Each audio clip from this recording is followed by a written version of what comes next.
Este lugar es santo porque a mí me impresiona mucho cuando voy a un lugar, y en España tenemos tantos, donde hay lo que yo llamo santidad acumulada, una densidad de santidad de siglos. La santidad no se pesa ni se mide, pero sí te pesa cuando vas al lugar.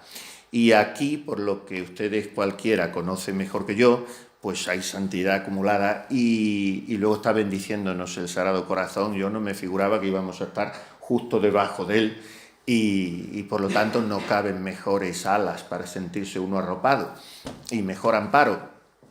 El Sagrado Corazón es la esperanza de España y él salvará a España. Y lo ha prometido, y como lo ha prometido, pues confiamos en él. Él salvará al mundo y él prometió a Santa Margarita María de Alacoque, que fue su confidente: reinaré a pesar de mis enemigos y levantaré mi trono sobre las ruinas del imperio de Satanás. De manera que cuando el imperio de Satanás es más aparentemente agresivo, es que hay que confiar más en que viene el reino de Cristo. Y por eso viva Cristo Rey y viva el corazón de Jesús. Se titula El himno nacional del Sagrado Corazón, que es una pieza cuando en las iglesias se cantaba bien, cuando se cantaba, porque si no se canta bien no es música, y entonces tiene la primera estrofa, dice: ven corazón sagrado de nuestro Redentor, comience ya el reinado de tu divino amor, en fin. Y luego dice la primera estrofa: ven, tuya es España entera, tuyo su invicto blasón, ven y vence, reina impera, oh sagrado corazón. Y la última, una de las siguientes estrofas dice: limpia como el sol que baña nuestro cielo es nuestra fe, aún Santiago cierra España, aún está el pilar en pie. Y otra vez ven corazón sagrado. Total, que a mí lo que toque al corazón de Jesús me hace vibrar muchísimo, porque me he formado en el seminario de Toledo y nuestro líder espiritual era el cardenal don Marcelo González Martín, y él vibraba mucho con la devoción al corazón de Jesús y nos ha imbuido mucho de esto todo el tiempo. Me han propuesto este título y yo, cuando me piden una conferencia, una disertación de la índole que sea, pues digo que está bien siempre el título, porque usted ponga el título que quiera, que yo hablaré de lo que a mí me dé la gana. Pero en este caso han puesto este título y creo que voy a seguirlo con bastante fidelidad, con una, obediencia rigurosa a lo que es la intención que les habrá movido a pedirme este tema. Nuevas formas de persecución de la fe. Entonces, lo primero, a mí me gusta siempre exponer así, desglosar un poco, desgranar las palabras, el sentido de los conceptos. Lo primero es, ¿qué es la fe? Porque cuáles serán las nuevas formas y en qué modo se desarrolla esta persecución vendrá después, pero lo primero hay que ver qué es la fe. Y si va uno a mirar, pues el catecismo romano, el catecismo de San Pío V, el de Trento, con el cual coincide sustancialísimamente el catecismo para los párrocos de San Pío X, y coincide en muchas ocasiones literalmente el último catecismo de la Iglesia Católica del 92, de Juan Pablo II, porque al final todo bebe de Trento, que a su vez bebe de Santo Tomás de Aquino, pues la fe es una virtud teologal. Por lo tanto, nos pone en relación directa con Dios. Esas son las tres virtudes reinas: la fe, la esperanza y la caridad. Y es una virtud teologal con la que asentimos firmemente a lo que Dios ha revelado. Y, o sea, es el obsequio del entendimiento, que no porque la fe sea irrazonable, pero sí porque en muchísimos casos, claro, supera la capacidad del entendimiento, pues asiente obsequiosamente por la autoridad de Dios, que no puede engañarse ni engañarnos.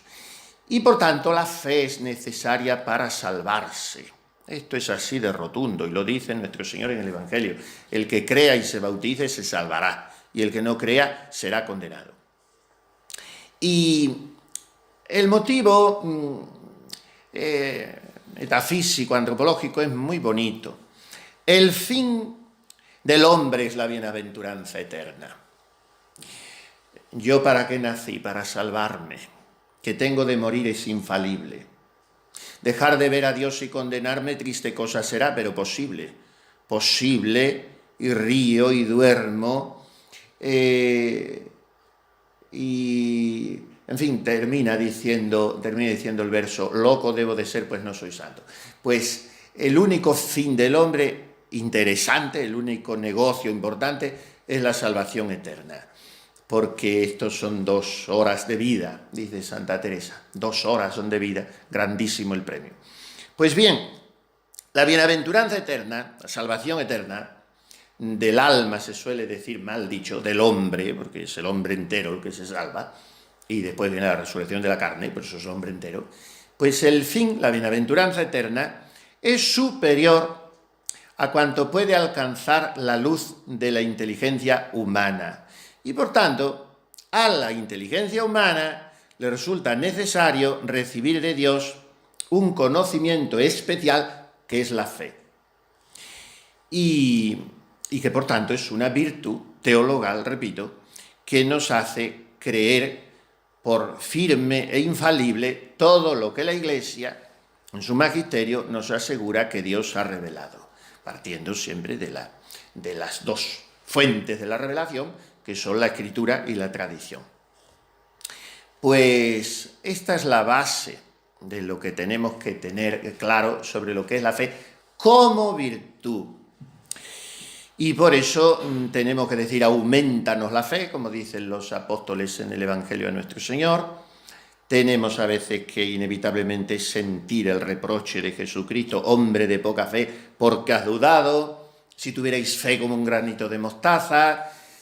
Pero cuando nuestro Señor habla así, y cuando habitualmente hablamos de la fe, no nos referimos al acto concreto del ejercicio explícito de esa virtud, asintiendo a las verdades reveladas. Voy a explicarlo un poco más fácil. La fe, yo recito el credo, el símbolo de los apóstoles que llamamos, y que tiene 12 afirmaciones fundamentales por los 12 apóstoles. Y bueno, eso es la fe.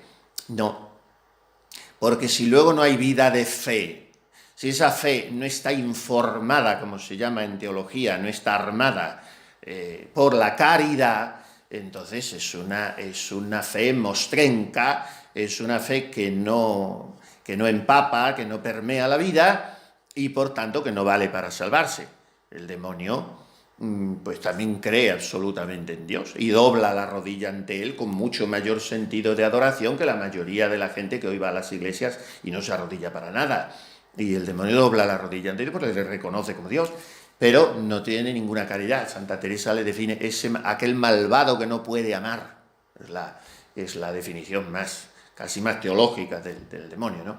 Entonces, si la fe no está acompañada por la caridad, no hay vida de fe.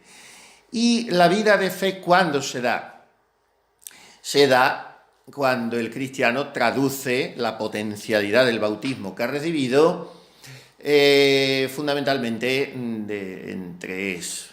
mediante 3 facetas, tres comportamientos, que son los sacramentos, la vida moral, digamos el ejercicio, pero esto sería reductivo, de lo que llamamos las obras de misericordia, que son por vía de ejemplo, 7 espirituales y 7 corporales, pero en realidad se extiende a todo, pero la vida moral, que es de lo que hablaremos después, y la oración.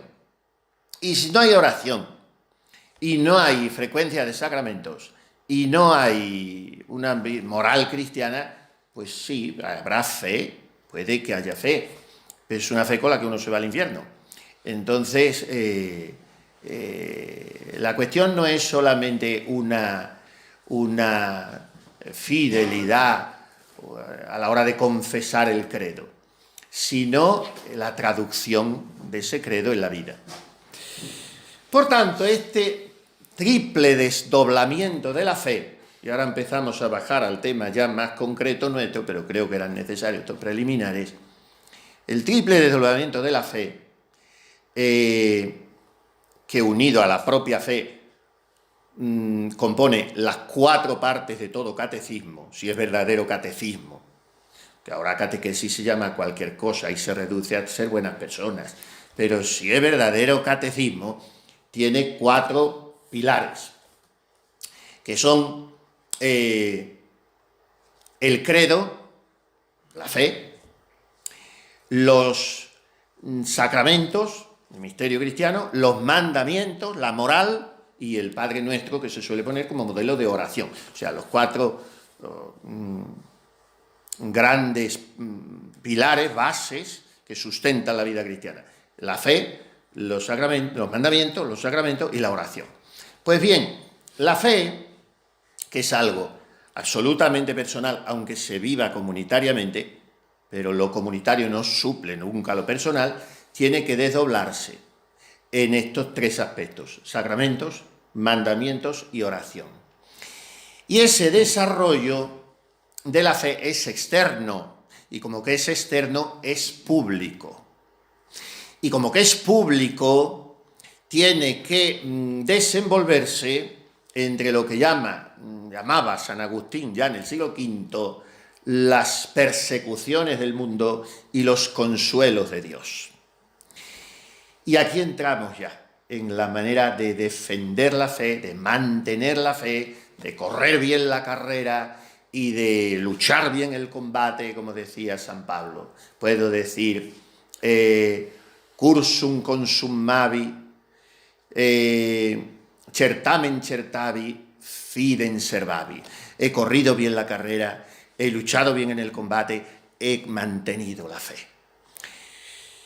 Pues bien, a este triple desbordamiento, desdoblamiento, desarrollo de la fe, vivencia de los mandamientos, práctica de los sacramentos y expresión también pública, social, de la oración, se dirige la persecución odierna, actual, que sufre la fe.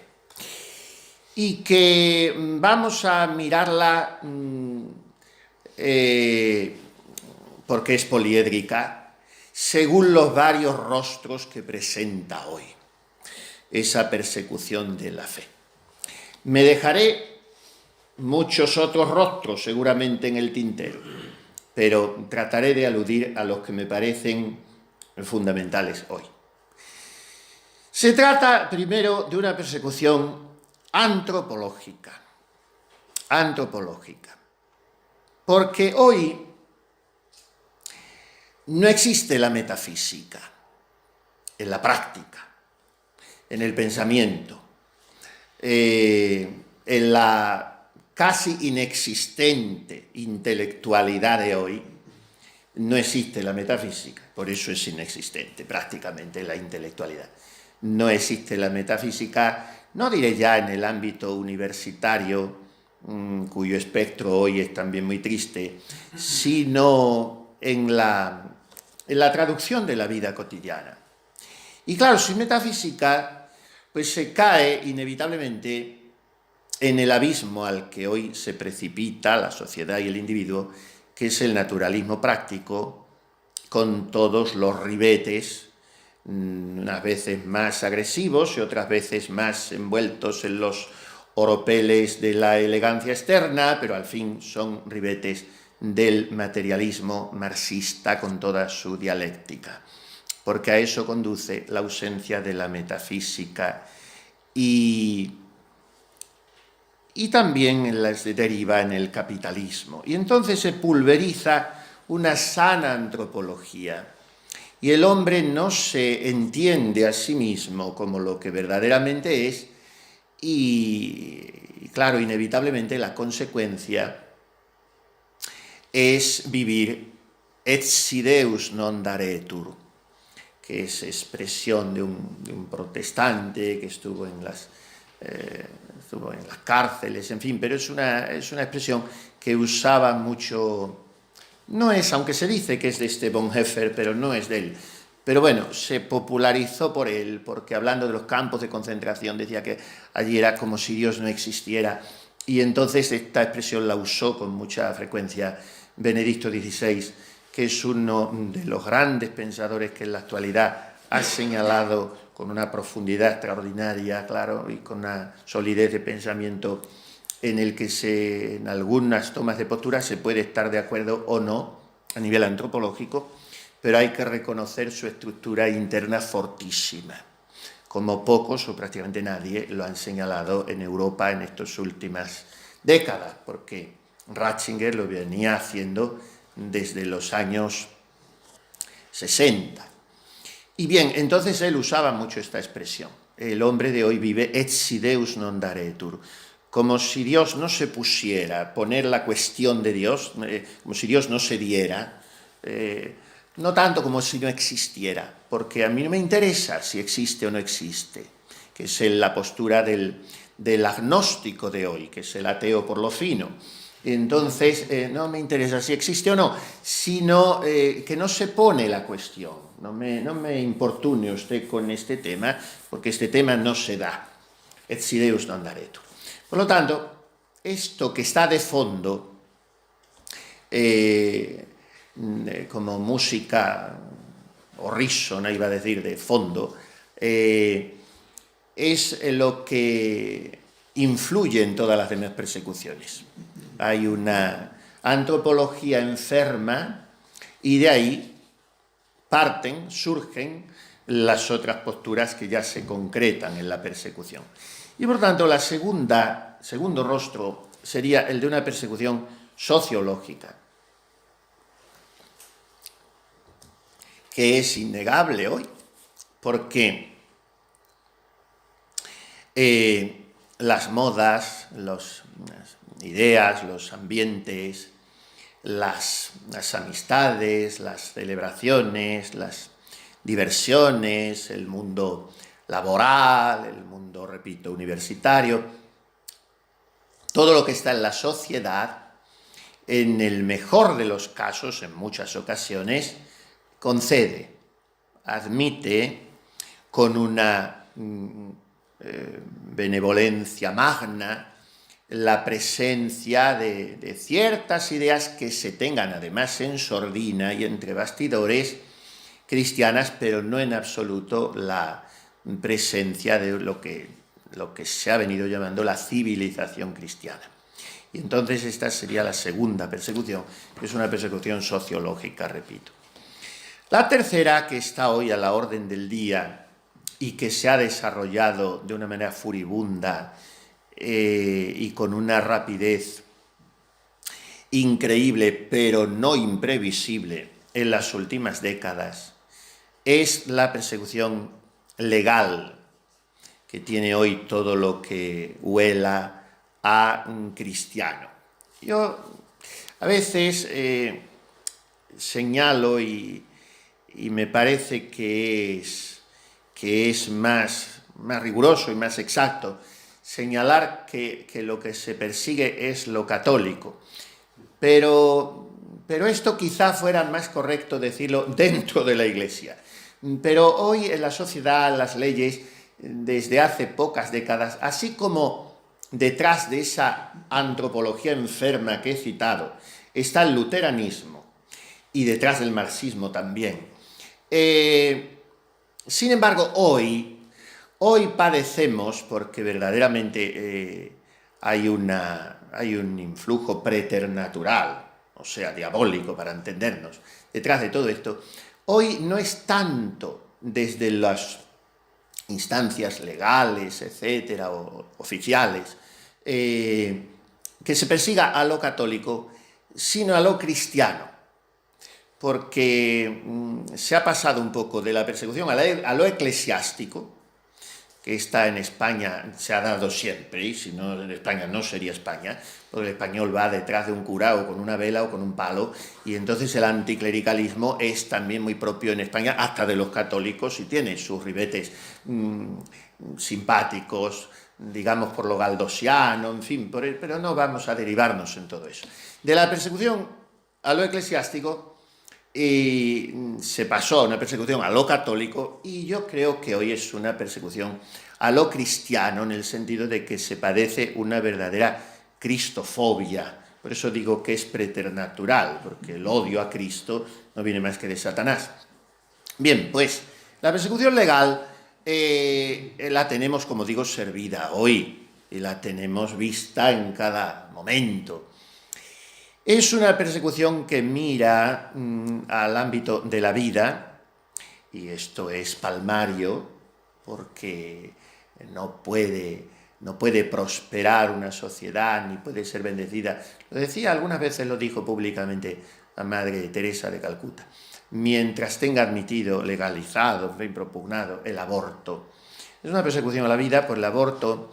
Hay algo que no se suele subrayar tanto cuando la Iglesia se ha empeñado mucho, últimamente no tanto, en la condena del aborto, sobre todo en tiempos de Juan Pablo II, y entonces los sacerdotes, en la predicación, se le daba eco a todo eso, pero no se señalaba algo que está muy unido al aborto y que es un atentado y una negación de la vida, y que es algo absolutísimamente admitido hoy en la sociedad, dentro de los cristianos, que es la contracepción. Y la contracepción pues tiene detrás también toda una estructura, como sabemos, ¿no?, económica, internacional, y bueno, se ha implantado.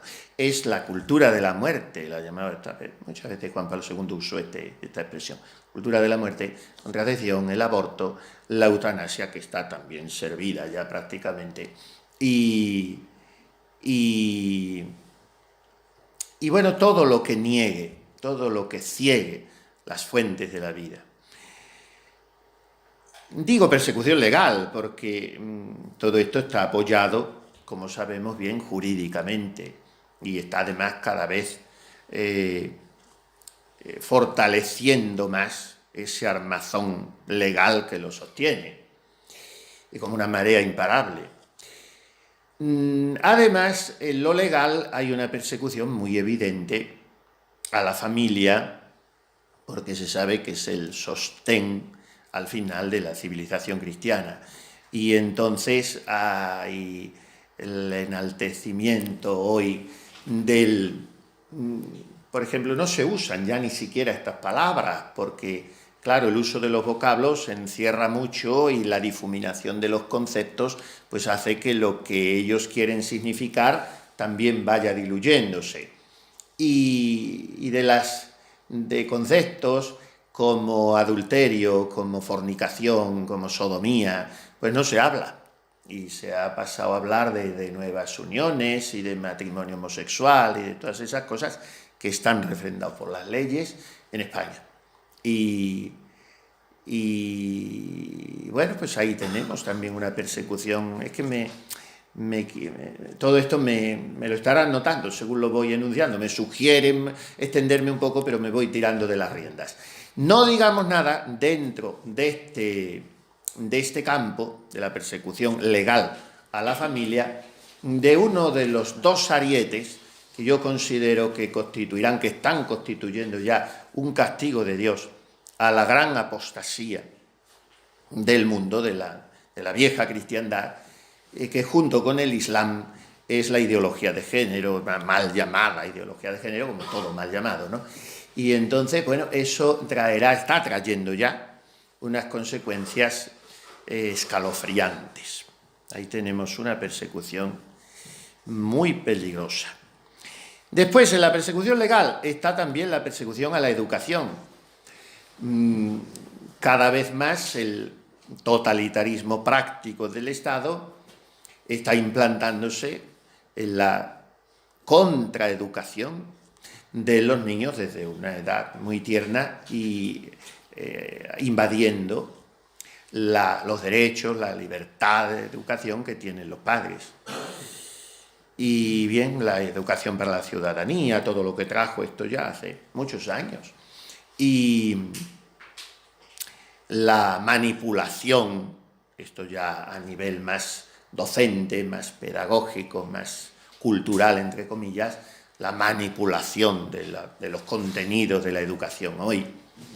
Bien, dentro de la persecución legal podríamos señalar también la persecución, otro concepto inexistente hoy en cualquier medio público, la persecución a la patria, porque se trata de que las fronteras se desdibujen de una manera absolutamente invasiva para la idiosincrasia, para el alma, para el nervio de esa nación, de esa patria.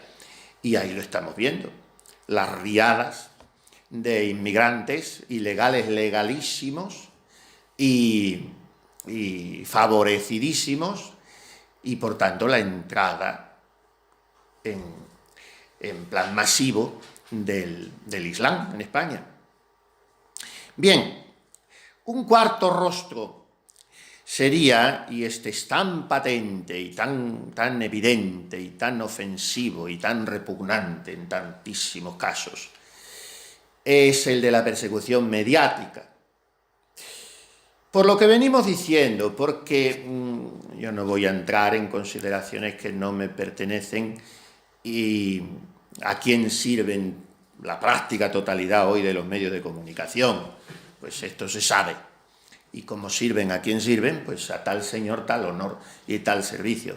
Pero las derivaciones, las consecuencias, son muy evidentes para cualquiera que las quiera considerar con imparcialidad, que hay una absoluta perversión del lenguaje, nada se llama por su nombre. Después ha habido una fábrica de mitos y de leyendas aplastantes, que es de las que hoy vive la gente. Y más en concreto, en la persecución de lo cristiano, pues desde muchísimos medios, de algunos de ellos inesperada e inexplicablemente, porque son también medios presuntamente no eclesiales, sino eclesiásticos, pues hay un bombardeo de una ideología secularista, posibilista, y hay a veces un bombardeo de irreverencias, por no decir de blasfemias. Y bueno, lo soez y lo pornográfico y lo malsonante tienen carta de ciudadanía, esto ya se sabe también. Y hoy los medios de comunicación es un espectro tan sumamente amplio, porque claro, antes se hablaba de la prensa y de la radio, y después empezó hablando de la televisión, y ahora ponga usted puertas al campo de todo el mundo de las comunicaciones, las redes, como se llaman hoy.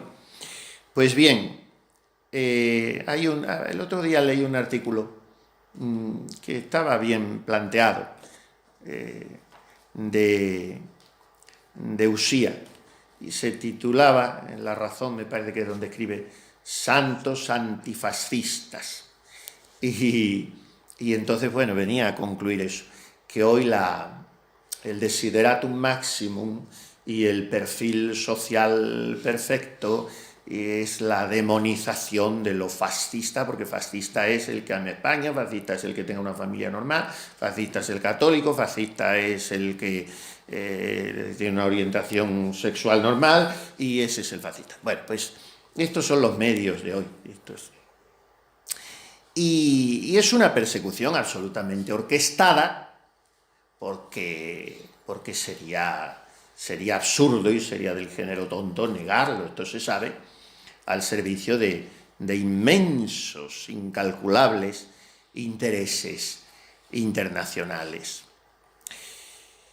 Y bien, a estos 4 rostros de la persecución, que son, repito, la persecución antropológica, la sociológica, la legal y la mediática, hay que unir un 5.º rostro que es muy triste, muy doloroso, muy hiriente, porque es la persecución interna por los enemigos que están dentro de la Iglesia y por los que estando dentro de la Iglesia no tienen fe.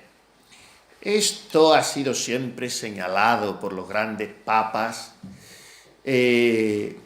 cuando hablaban con una contundencia tan merecedora de agradecimiento por el católico que necesita ese empujón y esa confirmación en la fe. Y pienso, no voy a citar, como digo, porque ya veo que es casi la hora, pienso sobre todo a partir de Gregorio XVI, que fue prácticamente el iniciador de las encíclicas y el primero que escribe abiertamente contra el comunismo, y luego, sobre todo, el Beato Pío IX. Y, en fin, ya a partir de ahí, todos, o casi todos. San Pío X y, bueno, también un poco Benedicto XV, pero San Pío X y Pío XI y Pío XII. Pero últimamente el que lo ha señalado con mucha valentía, lo que pasa es que como era una valentía envuelta en esa fragilidad tan tierna y en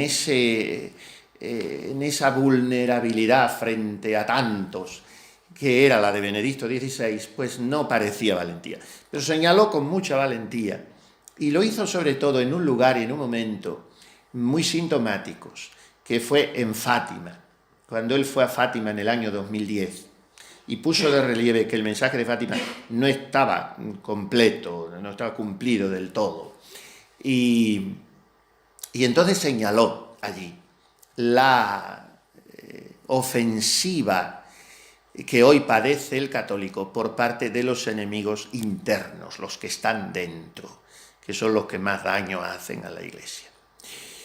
Pues esos son los que forman parte de una Iglesia dividida, que es la de hoy, y entregada a la incomprensible tarea de lo que llamó Pablo VI, cuando se le vinieron encima los efectos posteriores al Concilio Vaticano II, lo que él llamó la autodemolición de la Iglesia. Esta expresión la usó Pablo VI, que fue el mismo que dijo aquel 29 de junio de 1972, nada menos que celebrando la misa de San Pedro en la Basílica del Vaticano, que por alguna grieta del templo de Dios había entrado el humo de Satanás. Y que después del concilio se esperaba pues una primavera, una oleada, y habíamos visto los efectos diametralmente opuestos. Pues bien, esta persecución que se sufre desde dentro lo voy a enunciar solamente, pero ya no me puedo alargar, es doctrinal, es litúrgica, es moral, es ideologizadora en nombre de la corrección, o sea, es etiquetadora en plan rodillo absolutamente, y es una persecución naturalmente excluyente de todo lo que puedan ser dentro de esa Iglesia. Me estoy refiriendo no al mundillo eclesiástico, sino al seglar, porque cuando hablo de persecución interna en la Iglesia, no estoy hablando aquí de la que puedo sufrir yo como sacerdote, sino de la que sufre en la Iglesia hoy un católico que quiera serlo con coherencia en muchas ocasiones, y que se ve pues excluido de influjos o de ciertos cargos que se pueden tener también como seglar y se deberían tener en la Iglesia. Pues bien, todo esto constituye una suerte de martirio psicológico al que hay que hacer frente evitando las siguientes actitudes. Porque claro, consecuencia de lo que he dicho podrían ser, y sería relativamente explicable, una serie de actitudes que también negarían una sana antropología, también negarían un auténtico espíritu cristiano y una vida de fe. Entonces, si lo que se trata es de defender la propia fe frente a la persecución, hay que evitar estas actitudes que también prácticamente me limitaré a enunciar. Primero, el victimismo, porque el victimismo, aparte de ser una actitud indigna, es una actitud feminoide y recortadora de las alas para todo bien. Y por lo tanto, aquí no hay más que una víctima con mayúsculas, que es la víctima por los pecadores, como decimos en las letanías del corazón de Jesús, cor Jesu victima peccatorum, y es él ha pagado, es sacerdos et hostia, sacerdote y hostia, víctima de las víctimas. Los demás no somos víctimas nadie, porque no pagamos por nadie. y por tanto no hay que caer en el victimismo.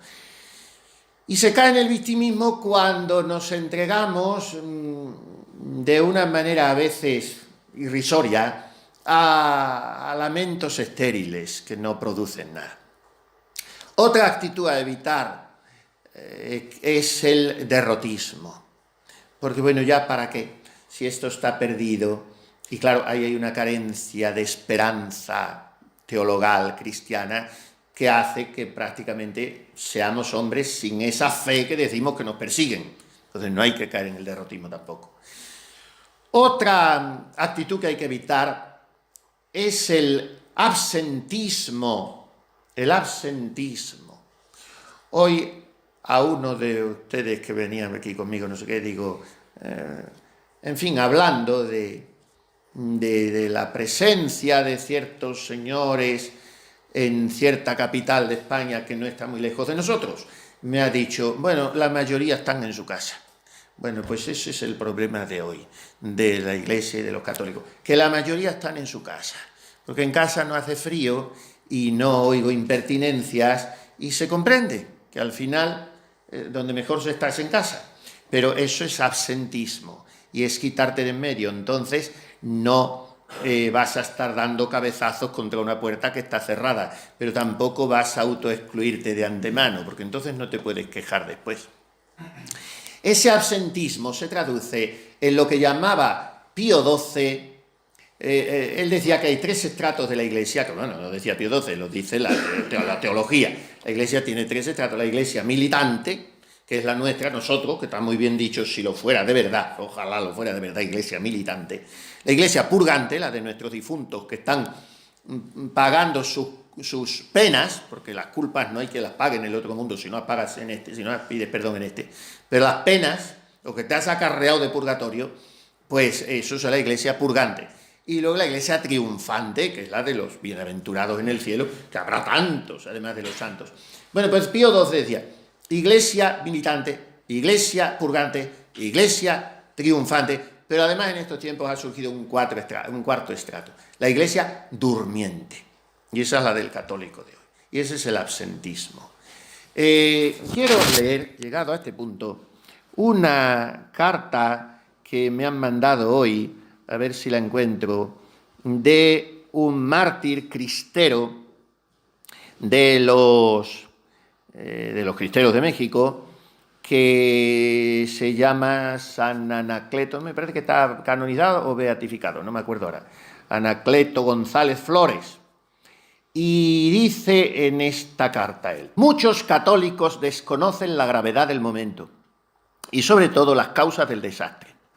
Ignoran cómo los 3 grandes enemigos, el protestantismo, la masonería y la revolución, que son los 3 prácticamente iguales, protestantismo, masonería y comunismo, socialismo, los 3 enemigos que le avisó la Santísima Virgen a San Antonio María Claret, uno de los santos más grandes españoles, que tratarían de destruir España, que serían los 3 enemigos de España, masonería, protestantismo y comunismo, revolución, lo que queramos decir.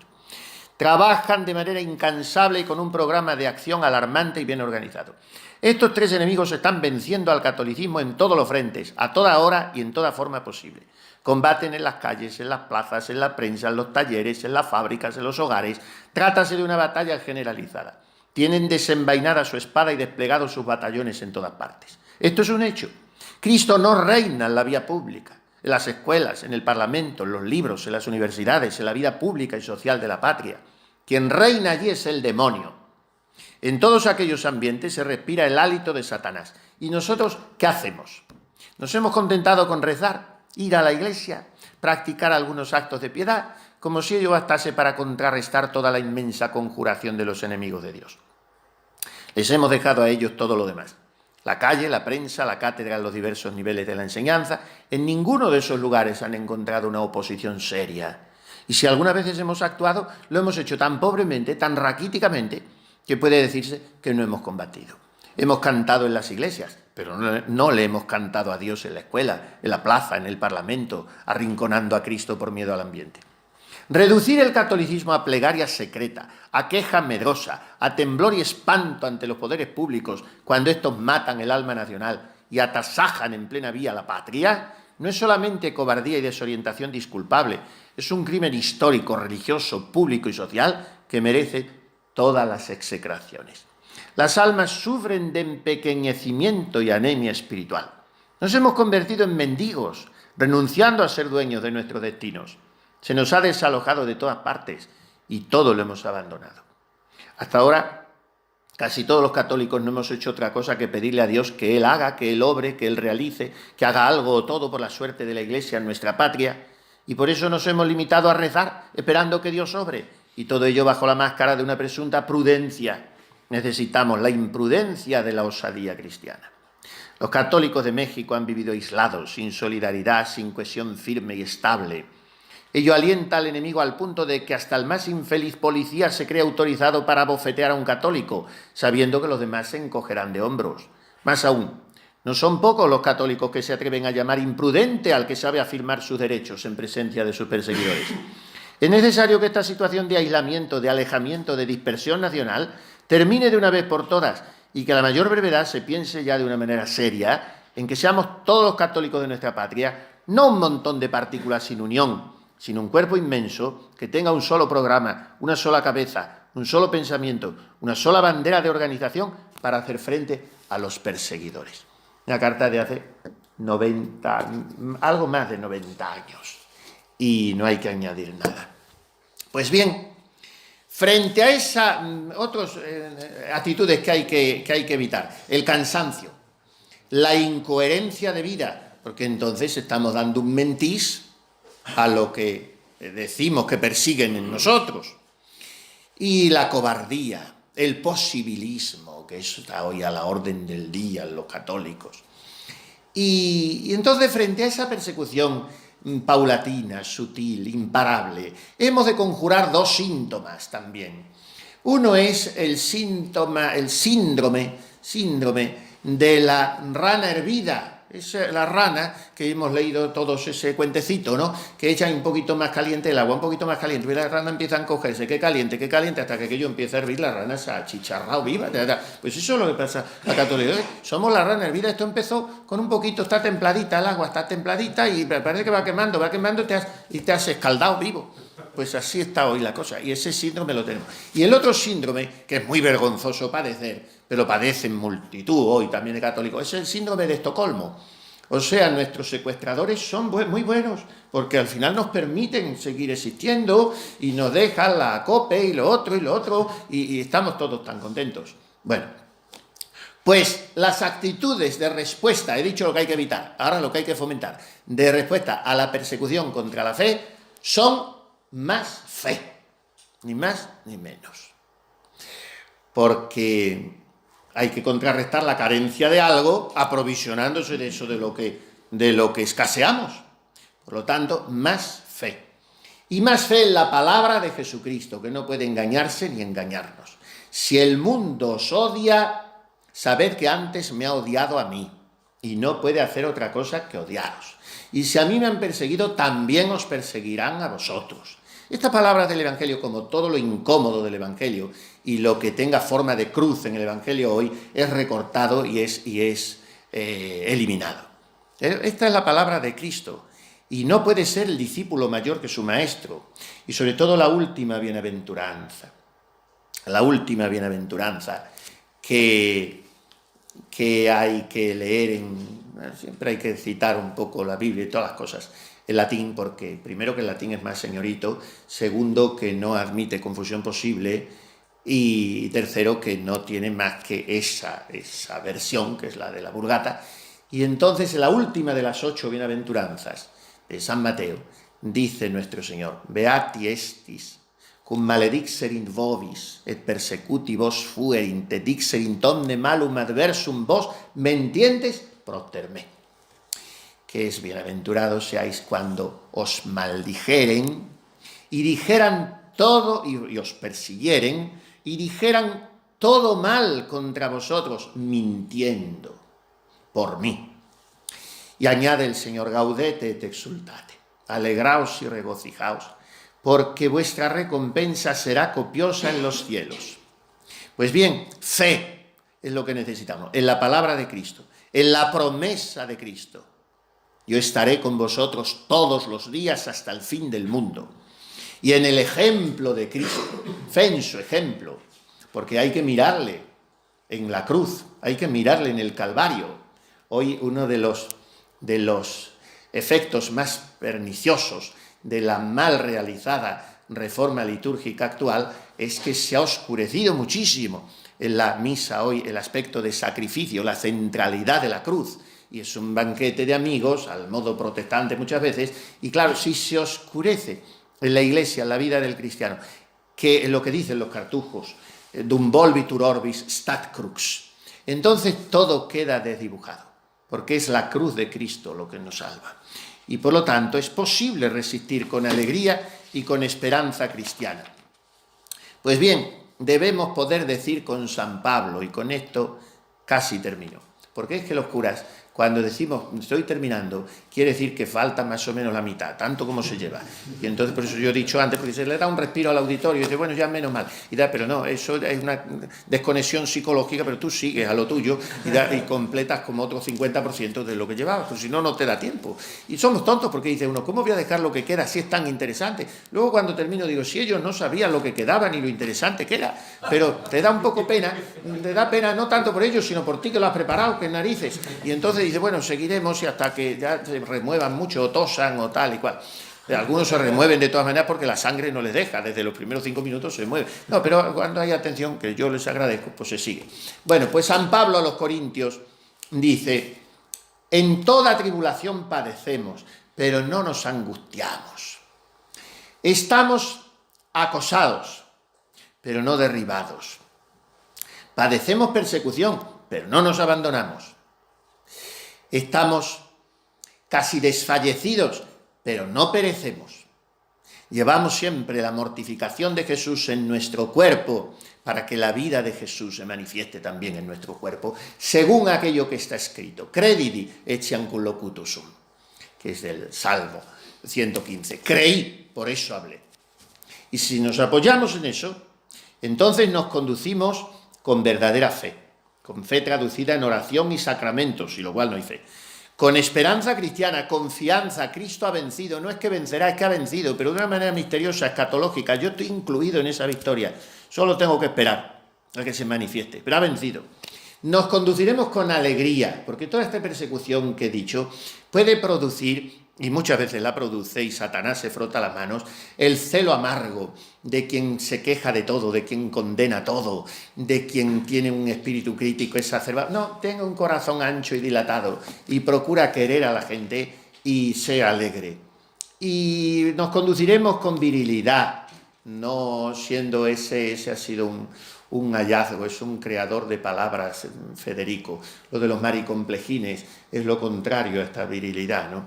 La elegancia humana y espiritual, el salero un poco que hay que también tener en medio de esta ofensiva.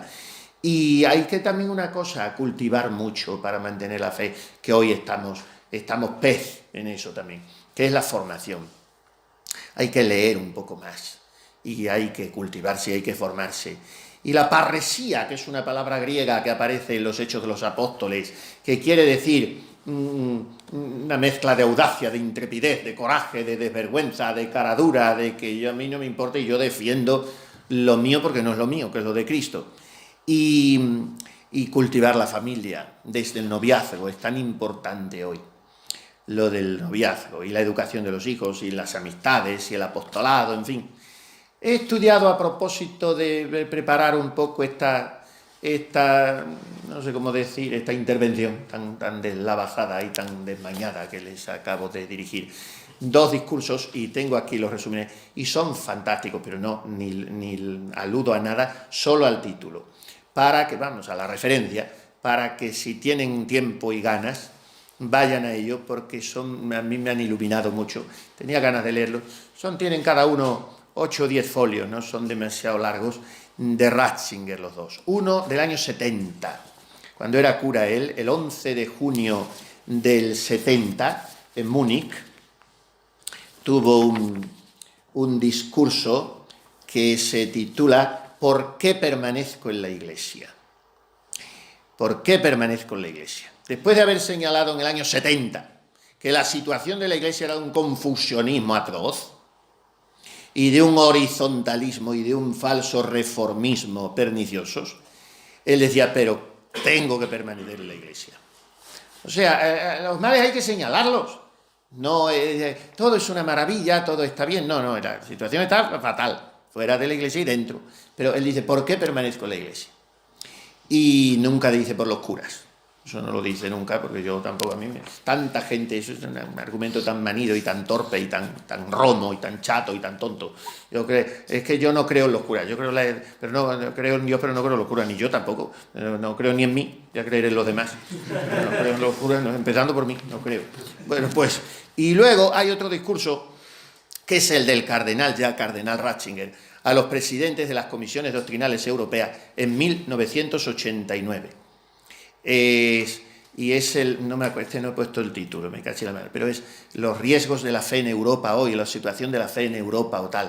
Se lo buscaré concretamente. Son dos discursos muy iluminadores, como música de fondo un poco de lo que acabo de exponer, de lo que ustedes con tan obsecuente y elegante atención y benevolencia y paciente escucha han estado soportando, y a lo que yo ahora, agradeciéndoles a ustedes todo eso, pongo punto final.